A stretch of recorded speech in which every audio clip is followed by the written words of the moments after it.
नमस्कार. आता किती वाजले?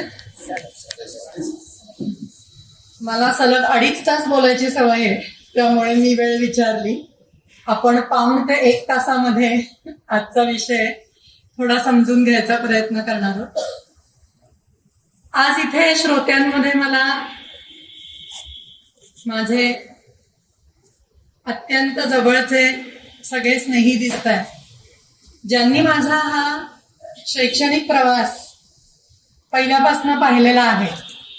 त्यामुळे त्यांच्या समोर शिवोपासना आणि त्याच्यातलं शिवस्तोत्रांचं महत्व हा विचार मांडताना मला विशेष आनंदही होतोय आणि नक्कीच त्याच्याबद्दल मला प्रतिक्रिया या मिळतील अशी ही मला अपेक्षा आहे.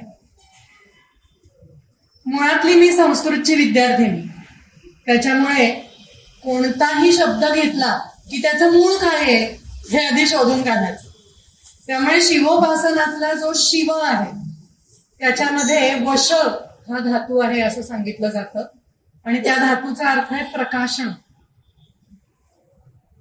त्या धातूपासून वर्ण व्यत्यास म्हणजे वर्णांची अदलाबदल होऊन शिव हा शब्द तयार झालाय असं म्हणलं जातं. त्याच्यामुळे जो स्वतः प्रकाशित आहे आणि अर्थातच जो इतरांना प्रकाशित करतो तो शिव, अशी संस्कृतच्या व्युत्पत्तीच्या दृष्टीने शिवाची व्याख्या केली जाते. आज आपला जो विषय आहे त्यामध्ये शिवाची उपासना ही पण आपण गृहीत धरणार आहोत. ह्या उपासनेचाही अर्थ आहे जवळ बसणं. आता शिवाची उपासना म्हणजे काय, तर हा जो आपला इष्टदेव आहे शिव, शंकर, आशुतोष, त्याची विविध मार्गांनी विविध उपचारांनी जवळ बसून वेगवेगळ्या कृतींनी सेवा करणं म्हणजे उपासना. हा शिवोपासनेचा मूळ अर्थ आज आपण व्याख्यानात बघणार आहोत. म्हणून कोणत्याही प्रकारे आपण वैदिक शिव आज बघणार आहोत का, तर नाही. आज आपण उपासना जी सामान्य आपल्यासारखे भक्त करतात शिवाची उपासना, ती पौराणिक धर्माच्या अंतर्गत सांगितलेल्या उपचारांनी करतात. त्या शिवोपासनेमध्ये शिवस्तोत्रांचं काय महत्व आहे हे जाणून घ्यायचा प्रयत्न करूया. पुराणांमध्ये भक्तीला उपासनेचा प्राण मानलंय आणि योग ह्याला उपासनेचं अंग मानलंय. त्यामुळे शरीर आणि प्राण या दोन्हीद्वारा 2 प्रकारे उपासना करावी असा पौराणिक धर्म सांगतो. सकाम उपासना ही नैमित्तिक उपासना या नावाने ही ओळखली जाते. विशिष्ट कामनेच्या पूर्तीसाठी ही उपासना करतात. दुसरा प्रकार निष्काम उपासनेचा, ज्यामध्ये मोक्ष हा उद्देश ठेवून उपासना करायला सांगितलेली आहे. श्रद्धा ही या सकाम उपासनेच्या केंद्रस्थानी, आणि जिथे श्रद्धा आहे तिथे स्तुती आहे, तिथे स्तोत्र आहे. म्हणून शिवोपासना ही एका सश्रद्ध भक्तांनी केलेली उपासना आहे, ज्याच्यामध्ये स्तोत्राला अपरंपार महत्व आहे. नामजप, ध्यान या दोन्हीमध्ये स्तोत्रांचा अंतर्भाव असतो. आता या उपासनेत नक्की काय करायचं असतं हो, तर ईश्वराचं आवाहन प्रतिमेमध्ये करून तो स्वतः पुढे जणू अवतरलाय अशी एक कल्पना करायची असते. आणि जशी एका अत्यंत जवळच्या स्नेहाला आपण विविध उपचारांनी आपण त्याला सामोरं जाऊ, त्याच्या मनाचं रंजन करू, आपल्या गुजगोष्टी त्याला सांगू, तसं आपण शिवाचं स्तोत्र गाऊन त्याची उपासना ही करायची आहे. म्हणूनच या शिवोपासनेमध्ये मूर्तीपूजा हे बहिरंग आहे असं आपण म्हणू शकतो. कारण ते सगळे उपचार दिसतायत समोर, पण ते उपचार कधी होणार आहेत जेव्हा अंतरंगामध्ये श्रद्धा असणार आहे तेव्हा. म्हणून या सगळ्या स्तोत्रांचा प्राण आहे ती श्रद्धा. एका सश्रद्ध शिवोपासकाने रचलेली स्तोत्र आज आपण लक्षात घेणार आहोत. आपल्याला जी शिवोपासना माहिती आहे ती मुख्य करून शिवलिंगाची माहिती आहे. इतिहासाच्या दृष्टीने जर शिवोपासनेचा आढावा घेतला तर प्रत्यक्ष पुरुषाच्या लिंगाच्या रूपामध्ये प्राचीन काळी या सुफलनाच्या देवतेची पूजा केली जायची. त्यानंतर आत्ताच्या काळात जे शिवलिंग आपण बघतो त्याच्यापर्यंतचा प्रवास हा फार मोठा आहे. त्याच्या खोलात आज आपण जाणार नाही. क्वचित काही मूर्तींमध्ये आपल्याला मुखलिंग पण दिसतं. म्हणजे आज आपल्याला फक्त पिंडी माहिती असते, पण त्याच्यावरती एकमुखी शिव किंवा क्वचित पंचमुखी शिव अशा सुद्धा काही अगदी दुर्मिळ मूर्ती या आपल्याला दिसतात. आपण ज्या काळाचा मुख्य विचार करतोय स्तोत्रांच्या बाबतीमध्ये तो काळ आहे आदि शंकराचार्यांच्या नंतरचा. आदि शंकराचार्य हे फार मोठं व्यक्तिमत्व भारतामध्ये होऊन गेलं, ज्यांनी पंचायतन पूजा ही रूढ केली. भारतीय उपखंडात 8व्या शतकात जे 5 संप्रदाय मुख्य करून प्रचारात होते त्या 5 संप्रदायांमध्ये कोणतीही तेढ होऊ नये, त्यांच्यामध्ये एकी राहावी आणि पर्यायाने समाज एकत्र राहावा याच्यासाठी शंकराचार्यांनी फार मोठ्या योगदानाला आपल्याला दिलेलं दिसतं. आणि ते योगदान म्हणजे पंचायतन पूजा. या पंचायतन पूजेमध्ये 5 जे संप्रदाय आहेत ते शैव, वैष्णव, सौर, गाणपत्य आणि शाक्त.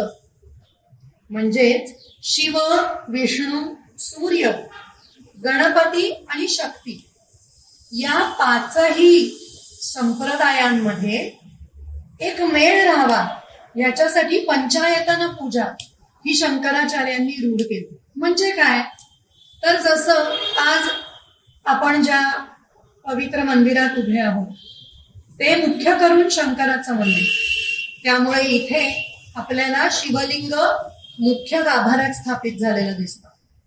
पंचायतन हा जिथे मंदिरांचा वास्तुशास्त्राचा किंवा वास्तुरचनेचा प्रकार असतो तिथे आपल्याला या मुख्य गाभाऱ्याच्या बाजूनी 4 छोटेसे गाभारे दिसतात. त्याच्यात मुख्य जी देवता आहे ती सोडून बाकीच्या 4 देवतांची छोटी छोटी मंदिरं दिसतात. कधी सूर्य हा मध्यभागी असतो. सूर्याच्या मंदिरात जसं धोमेश्वरला बघतो आपण, कोणार्कला बघतो. कधी कधी शक्ती ही मुख्य गाभाऱ्यामध्ये असते, कधी विष्णू असतो तर कधी गणपती असतो. आणि बाकीचे 4 देव हे पण तितकेच महत्वाचे मानून त्यांनाही त्या पंचायतन पूजेमध्ये स्थान दिलेलं आहे. या पंचायतन पूजा रूढ होण्यानंतर आपल्याला षोडश उपचारांनी केलेली उपासना ही सुद्धा तेवढीच प्रसिद्ध झालेली दिसते. 16 उपचार हे कोणतेच बरं? ध्यान करायचंय देवतेचं, तिचं आवाहन प्रतिमेत करायचंय. त्या प्रतिमेमध्ये ती देवता आलेली आहे असं कल्पून आसन द्यायचं आहे त्या प्रतिमेला. पाय धुण्यासाठी पाणी द्यायचंय, अर्घ्य द्यायचं आहे, आचमनीय द्यायचं आहे, स्नान घालायचंय. मग त्याच्यामध्ये दुग्ध, शर्करा, मधु, घृत याच्याबरोबर शुद्धोदक स्नान हे सांगितलेलं आहे. वस्त्र द्यायची आहेत, यज्ञोपवीत घालायचं आहे, गंधाक्षता, पुष्प ही अर्पण करायची आहेत, धूप, दीप, त्या इष्टदेवतेला आवडणारा असा नैवेद्य आणि तांबूल या 16 उपचारांनी या सगुण शिवाची उपासना सांगितली.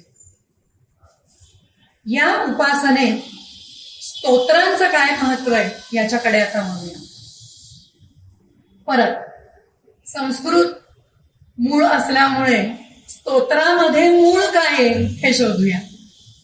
स्तू असा धातू आहे यामध्ये, आणि त्याला जो त्र प्रत्यय लागलाय तो त्र प्रत्यय अमुक द्वारा करणं, साधन दाखवणार. त्यामुळे ज्याच्याद्वारे स्तुती करायची ते स्तोत्र. जसं जनित्र असतं बघा, विद्युत जनित्र, विद्युत ज्याच्याद्वारा निर्माण होते ते विद्युत जनित्र. तसंच स्तोत्र. त्यामुळे पुराणांनी आणि नंतर अनेक संत पुरुषांनी सांगितलं की स्तोत्र हे नक्की गावं, पण कोणाचं? फक्त आणि फक्त ईश्वराचं. श्रीमंताचं नाही, कुठल्याही ऐहिक दृष्ट्या फार संपत्ती असलेल्या माणसाचं नाही, अधिकार पदावर असलेल्या माणसाचं स्तोत्र गायचं नाही. स्तोत्र गायचं ते फक्त आणि फक्त ईश्वराचं. त्यामुळे भक्तीचा हा एक फार महत्वाचा मार्ग मानला गेला. भक्त आणि देव यांच्यात सामरस्य निर्माण व्हावं याच्यासाठी स्तोत्राची अत्यंत गरज आहे. आता ही स्तोत्र फक्त पौराणिक काळातच आली का उदयाला असं नाही. वैदिक ही स्तोत्र खूप आहेत. मुख्यत्वे करून जिथे देवतेची स्तुती आहे ते स्तोत्र.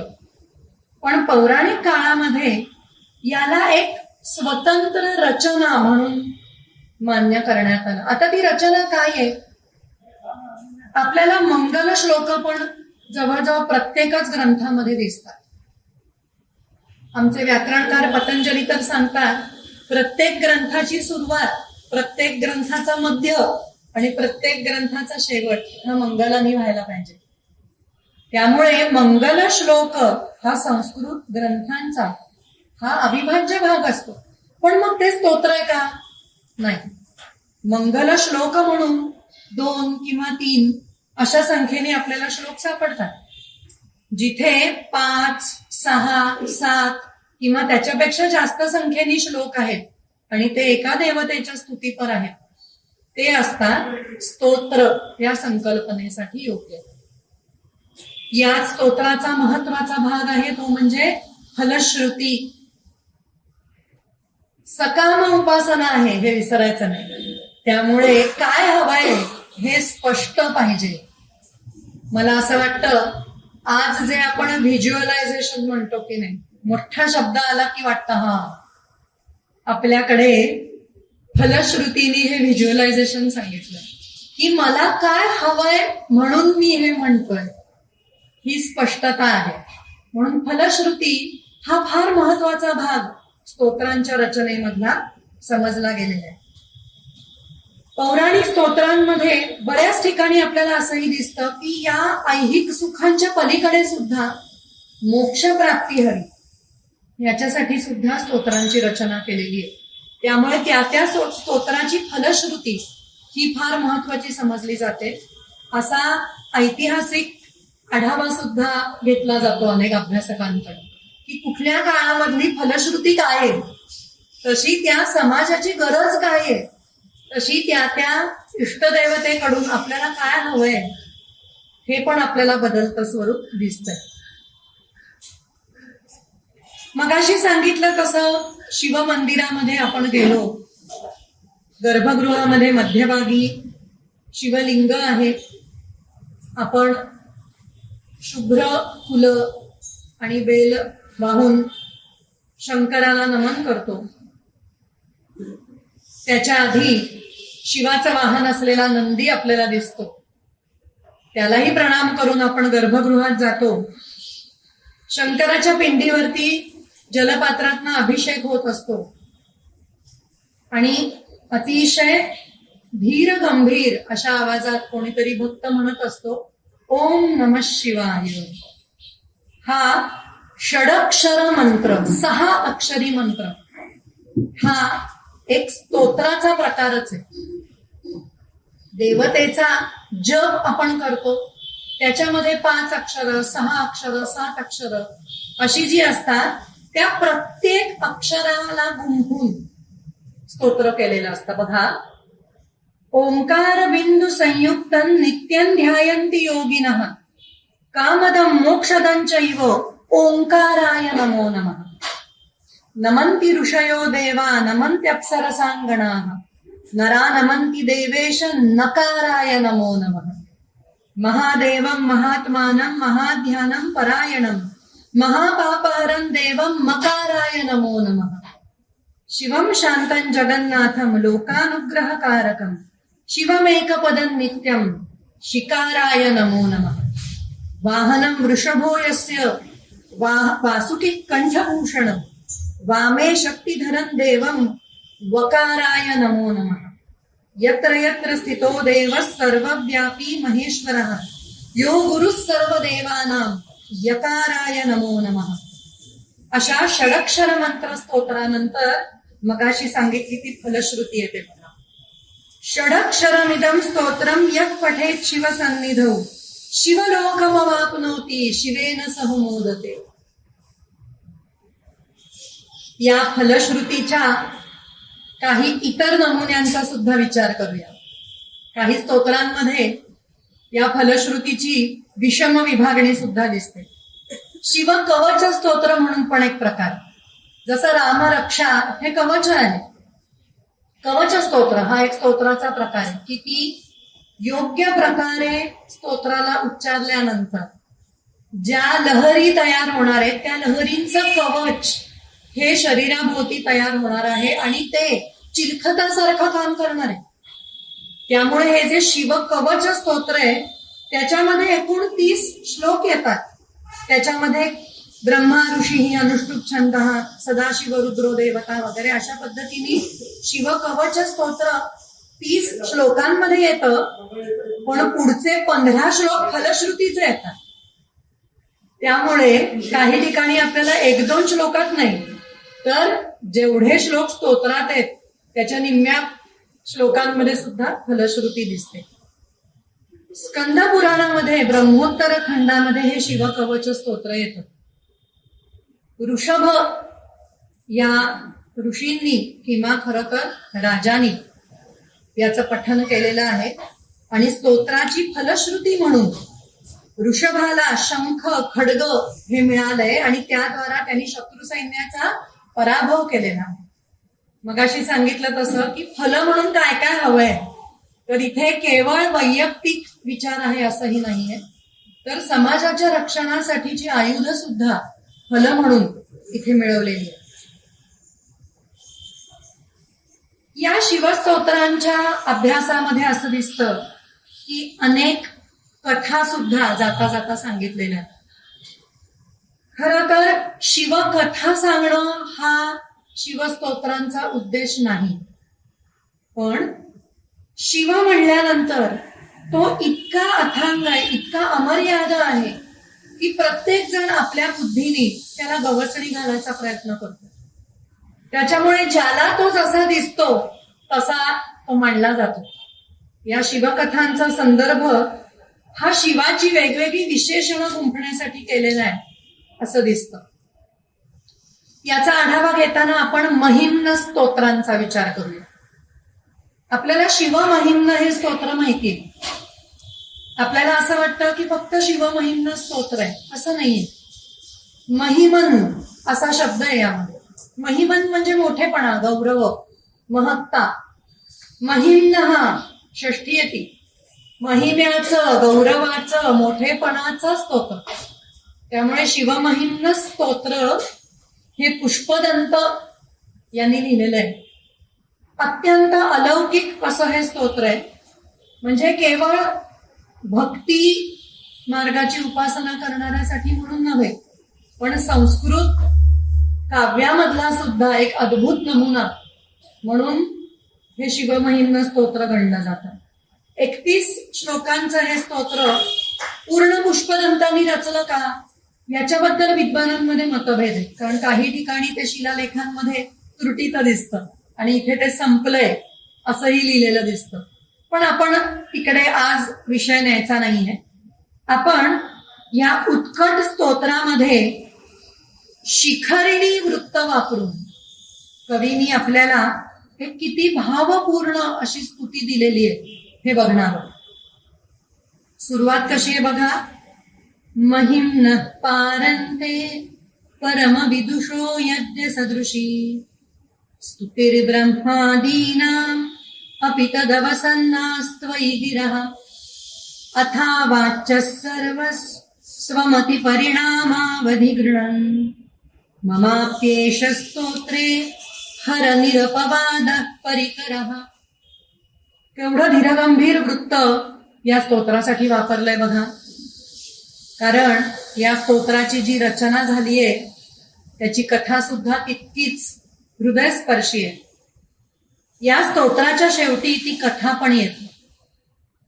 गंधर्वराज कुसुम दशन, कुसुम पुष्प, दशन दंत, त्यामुळे पुष्पदंत किंवा कुसुम दशन हा शंकराचा दास आहे. त्याच्या हातून नकळत काहीतरी चूक झाली. शंकर त्याच्यावरती कोपलाय. पण शंकर जसा कोपतो तसा तो आशुतोष पण आहे. तो लगेच स्तुतीने प्रसन्नही होतो. त्याला भक्ती हा एकच मार्ग आहे हे लक्षात घेऊन पुष्पदंतांनी शिवाची स्तुती सुरू केली. आणि अत्यंत मनापासून त्या आशुतोषाची आळवणी करताना हे एक अद्भुत स्तोत्र जन्माला आलं. याच्या 10व्या श्लोकात शिवासंबंधी एक फार प्रसिद्ध कथा जाता जाता पुष्पदंतांनी सांगितली. श्लोक असा आहे. तवैश्वर्यं यत्नाद्यदुपरि विरिञ्चिर् हरिरधः परिच्छेत्तुं यातावनल मनलस्कंधवपुषः. विरिंची आणि हरी हे दोन्ही शब्द लक्षात ठेवूया. विरिंची म्हणजे ब्रह्मदेव आणि हरी म्हणजे विष्णू. ततो भक्ती श्रद्धा भर गुरुगृणभ्याम गिरिशयत स्वयं तत्स्थेताभ्यां तव किमनुवृत्तिर्न फलती. यामध्ये लिंगोद्भव शिवाची कथा ही संदर्भाने येते. काय ही कथा? एकदा विष्णू आणि ब्रह्मदेव यांच्यात म्हणे श्रेष्ठ कोण आपल्यात याच्यात वाद झाला. आता वाद सोडवण्यासाठी प्रत्यक्ष महादेव शंभूच तिथे अवतरले आणि त्यांनी या वादाचं उत्तर कोणतंच न देता तिसराच पर्याय निवडला. तो कोणता?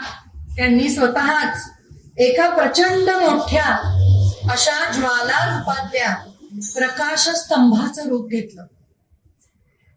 तो प्रकाशस्तंभ सुरू कुठे होतोय संपतोय कुठे काही कळत नव्हतं.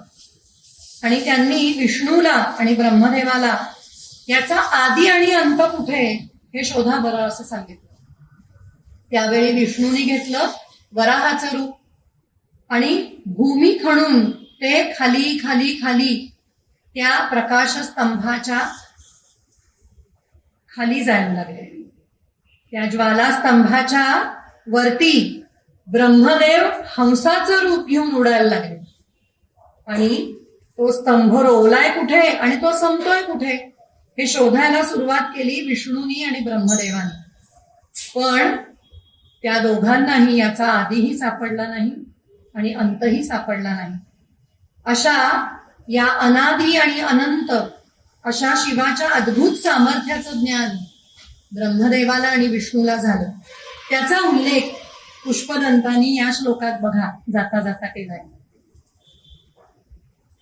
शंभू कसा आहे? दिसायला अत्यंत विरक्त, भस्म विलेपन करणारा.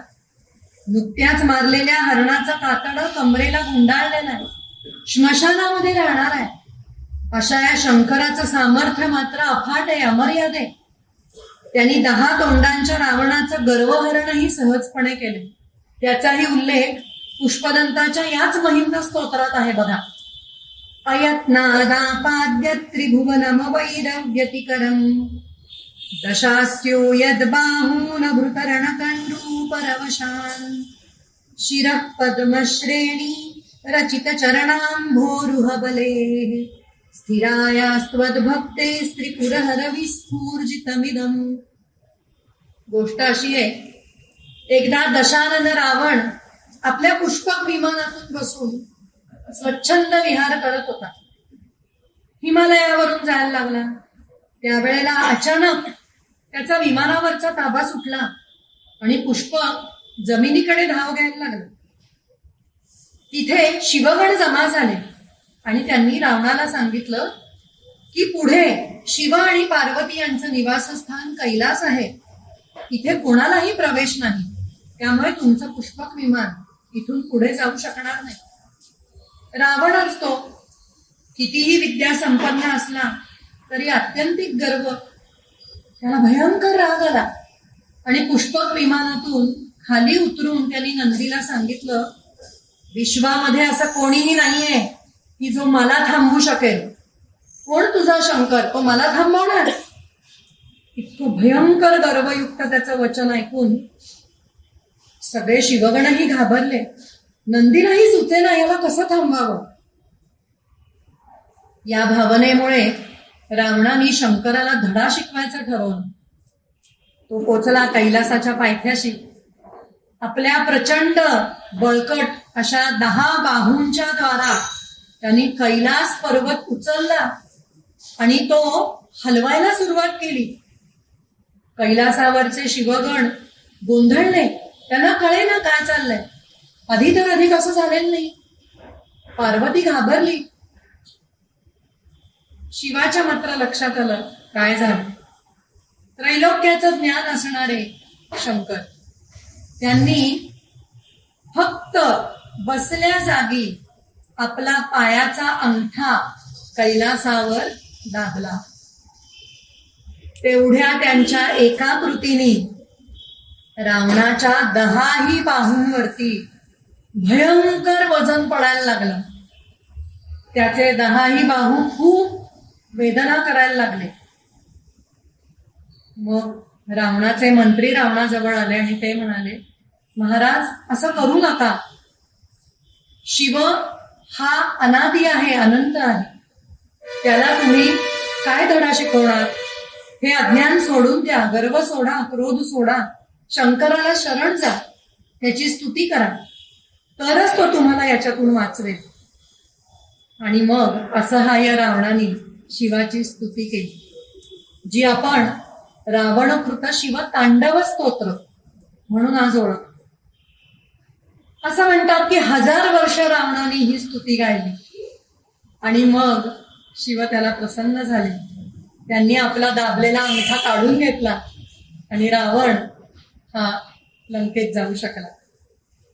आता रावणाने केलेली ही जी शिवस्तुती आहे त्याच्यामध्ये आपाद केशांतम यावं असं शंकराचं वर्णन आहे. शंकराच्या पायापासून मस्तकावरच्या केसांपर्यंत शंकराचं वर्णन आहे. अशी स्तोत्र संस्कृतमध्ये नवीन नाही. अशी अनेक स्तोत्र शिवाची सुद्धा खूप प्रसिद्ध आहेत. पण या रावणकृत शिव तांडव स्तोत्राचं वैशिष्ट्य म्हणजे या अनुप्रास अलंकार हा भरपूर वापरलेला आहे. मोठमोठे समास वापरलेले आहेत आणि त्यामुळे संस्कृतच्या जाणकारांसाठी सुद्धा एक अभ्यासाचा विषय म्हणून हे रावणकृत शिव तांडव स्तोत्र आहे. त्यातले काही श्लोक बघूया. जटाकटाह संभ्रम भ्रमन् निलिंप निर्झरी विलोल वीची वल्लरी विराजमान मूर्धनी धगद धगद धगज्वलल्ललाट पट्ट पावगे किशोर चंद्रशेखरे रती प्रतिक्षणम मम. पुढे रावण त्या सगळ्या जटासंभाराचं शंकराचं वर्णन करतोय.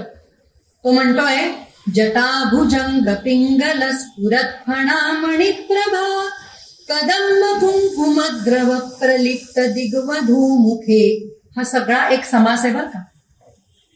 मदांध सिंधुर स्फुरत वगुत्तरीय मेदुरे मनोविनोदमद्भुतं बिभर्तु भूत भर्तरी. इथे लक्षात येईल र भ यांचा कसा अनुप्रास साधलेला आहे.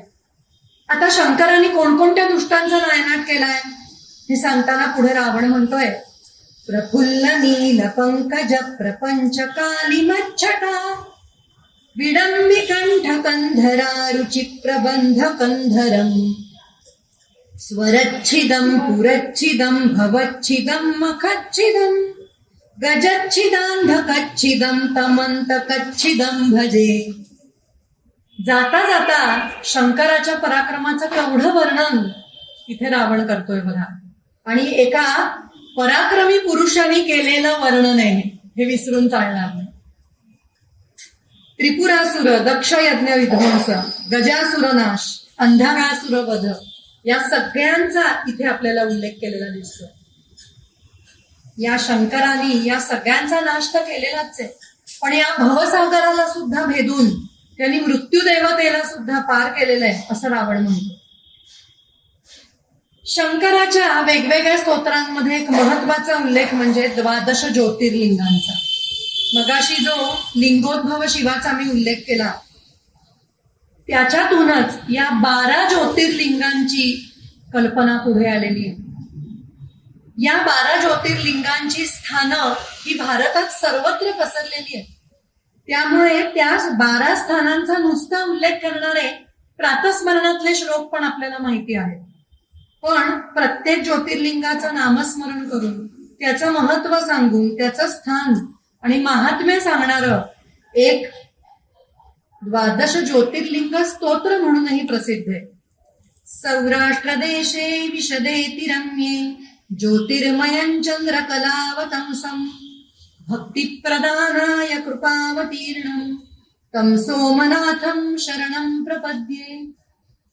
श्रीशैलसंगे विबुधातिसंगे तुलाद्रितुङ्गेऽपि मुदा वसन्तं तमर्जुनं मल्लिकपूर्वमेकं नमामि संसार समुद्र सेतु.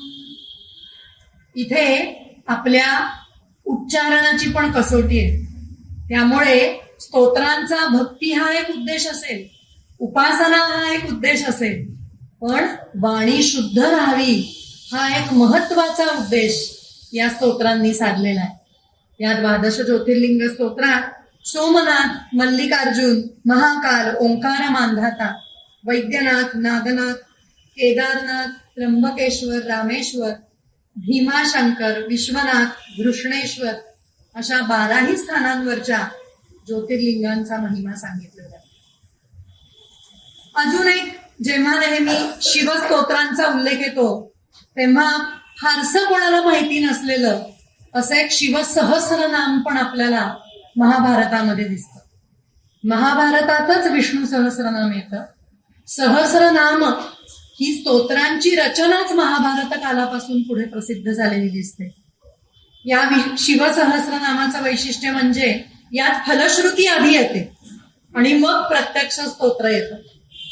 ओम स्थिरस्थाणु प्रभुर भीम प्रवरो वरदो वरः सर्वात्मा सर्वविख्यातः सर्वकरो भवः जटीचर्मी शिखी खड्गी सर्वांगः सर्वभावनः हरश्च हरिणाक्षश्च सर्वभूतहरः प्रभू. अशी शिवाची 1000 नावं आपल्याला या शिवसहस्रनामामध्ये सुद्धा दिसतात. असंच एक विलक्षण रूप शिवाचं म्हणजे अर्धनारीश्वर, जिथे आपल्याला शिव आणि पार्वतीचं ऐक्य झालेलं दिसतं. आपण या शिवमंदिरामध्ये जेव्हा शिवलिंगाचं दर्शन घेतो तेव्हा आपल्याला माहितीये आपण पाऊण प्रदक्षिणा पूर्ण करतो. आपण वारी मार्ग ओलांडत नाही, कारण तिथे शिव आणि शक्तीचं मिलन झालेलं आहे. ती जागा कोणीही ओलांडायची नाही, म्हणून त्या जागेपासून आपण परत फिरतो आणि पुन्हा शिवलिंगाचं दर्शन घेतो. याचाच एक पुढचा भक्तीतला परिपाक म्हणजे अर्धनारीश्वर स्तोत्र. आपण अनेक जणांनी नृत्यामध्ये सुद्धा याचा आस्वाद घेतलेला असेल, कारण ह्याच्यामध्ये इतकी चित्रमयता आहे आणि नर्तकाला सुद्धा दाखवण्याजोग्या इतक्या सुंदर सुंदर भावना आहेत. कारण ह्याची विशेषणच बघा, एक विशेषण स्त्रीलिंगी, एक विशेषण पुल्लिंगी, अशी सगळी या स्तोत्राची रचना आहे. चांपेय गौरार्ध शरीर कायई स्त्रीलिंग, कर्पूर गौरार्ध शरीर काय पुल्लिंग, धम्मिल्लकायै च जटाधराय नमः शिवायै च नमः शिवाय. शिवा, पार्वती आणि शिव यांचं हे अर्धनारीश्वर स्तोत्र अतिशय सुंदर रचना म्हणून प्रसिद्ध आहे. त्यामध्ये अर्ध शरीर हे उजव्या बाजूचं शंकराचं, तर डाव्या बाजूचं हे पार्वतीचं आहे. त्यामुळे आपल्याला मूर्तींमध्ये सुद्धा अर्धनारीश्वराच्या स्त्री रूप हे सगळं डाव्या बाजूला दिसतं आणि पुरुषरूप हे सगळं उजव्या बाजूला दिसतं. त्यामुळे पुढची विशेषणं ही तशी आहेत बरं का. कस्तुरिका कुंकुम चर्चितायै चितारज कुंज विचर्चिताय कृतस्मरायै. स्मर म्हणजे मदन. हिनी प्रेमभावना निर्माण केली आहे शंकराच्या मनात. विकृत स्मराय, पण शंकराने त्या स्मराचाही नाश केलाय. नमः शिवाय च नमः शिवाय. चलत्वणत कंकण नूपुराय पादाब्जराज फणिनूपुराय हेमांगदाय भुजगांगदाय नमः शिवाय च नमः शिवाय. अशा प्रकारे हे स्तोत्र पुढे जातं. आणि यामध्ये सुद्धा फलश्रुती काय सांगितलीये बघा.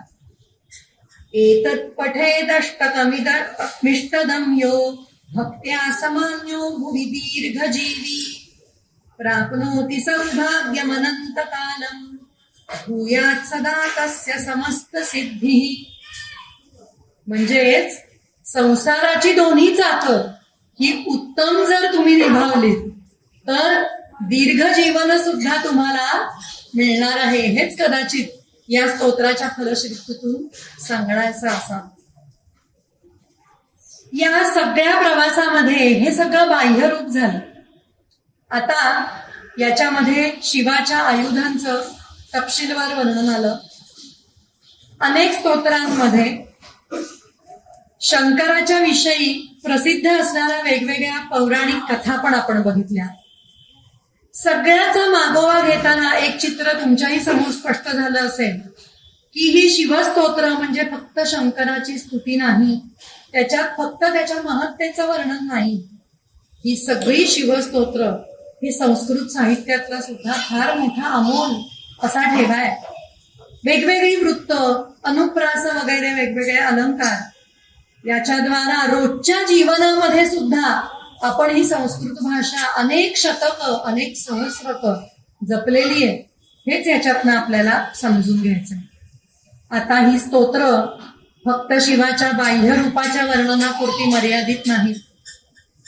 ज्या शंकराचार्यांनी पंचायतन पूजेत षोडशोपचार सुद्धा फार प्रसिद्ध केले त्यांनीच आपल्याला बाह्य उपासनेकडून अंतर उपासनेकडे जायचा पण मार्ग सांगितला. आणि म्हणून त्यांची 2 स्तोत्र ही आपण या व्याख्यानाच्या शेवटी बघणार आहोत. भक्ताच्या अपरंपार भक्तीमधून ईश्वर आणि भक्तामध्ये जे सामरस्य निर्माण होतं तेव्हा भक्ताचा प्रवास हा बाह्याकडून अंतर असा सुरू होतो. आणि तेव्हाच शिवोहम शिवोहम असा एक धीर गंभीर स्वर जागृत होतो. याच आंतरिक उपासनेचं अतिशय मनोरम रूप म्हणजे शिवमानस पूजा. आदि शंकराचार्यांनी रचलेल्या या विलक्षण स्तोत्रामध्ये सुरुवातीच्या श्लोकांमध्ये ते सांगतात की मी कशी कशी षोडशोपचारांची इथे सगळी मांडणी केलेली आहे, मी कशी शिवाची उपासना करतोय. बघूया.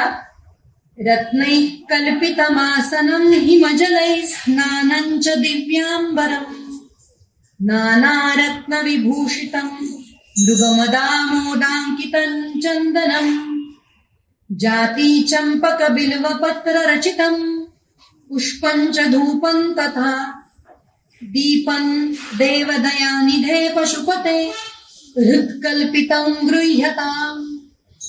हे सगळं मी रचलंय पण कुठे? हृदयामध्ये. हृत्कल्पित आहे हे माझं. एक फार मोठा संदेश इथे शंकराचार्य देत आहेत असं मला वाटतं. कारण ते म्हणताय की बाह्य उपचार असू दे नसू दे, मानस पूजा शिवाची ही फार महत्वाची. म्हणून हे सगळे षोडश उपचार मनामध्ये हृदयामध्ये मी कल्पिलेले आहेत ते तू स्वीकार.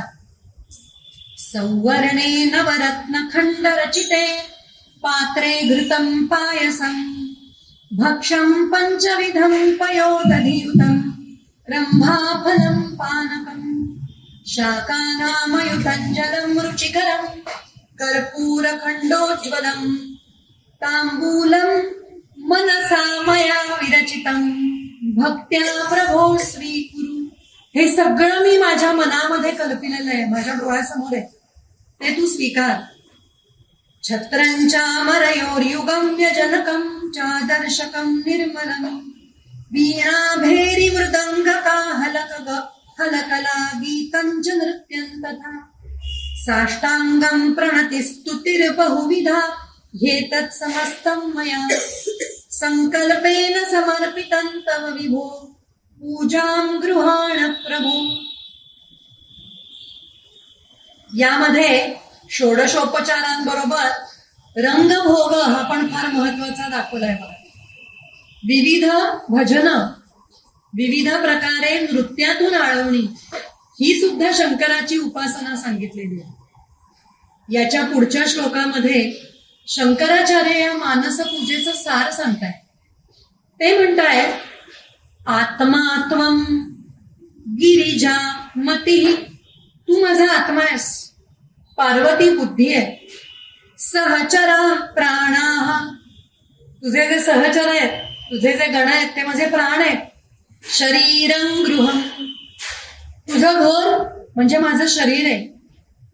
पूजा ते विषयोपभोग रचना, मी ज्या विविध विषयांचा, विविध आरामांचा, विलासांचा भोग घेतो, ज्या प्रकारे रोजचं माझं आयुष्य, जो रोजचा व्यवहार करतो, तीच तुझी पूजा आहे.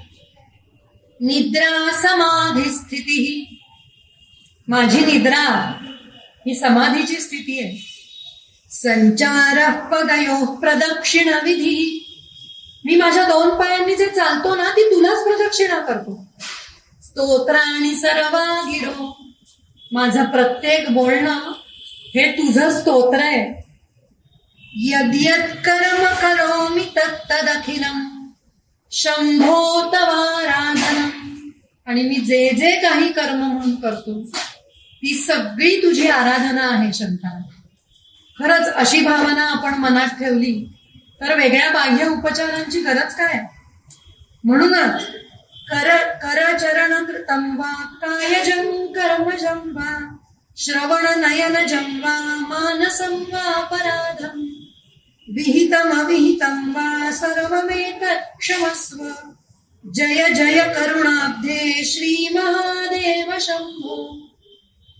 याच प्रकारे शंकराचार्यांचं असंच एक अद्भुत स्तोत्र म्हणजे निर्वाण षटक, ज्याच्या पठनाने एक अद्भुत मनोवस्था निर्माण होते. जे जे उत्तम, उदात्त, उत्कट, महन, मधुर जे जे आपण बघतो, तिथे आपल्याला या शिवोहमची प्रचिती येते.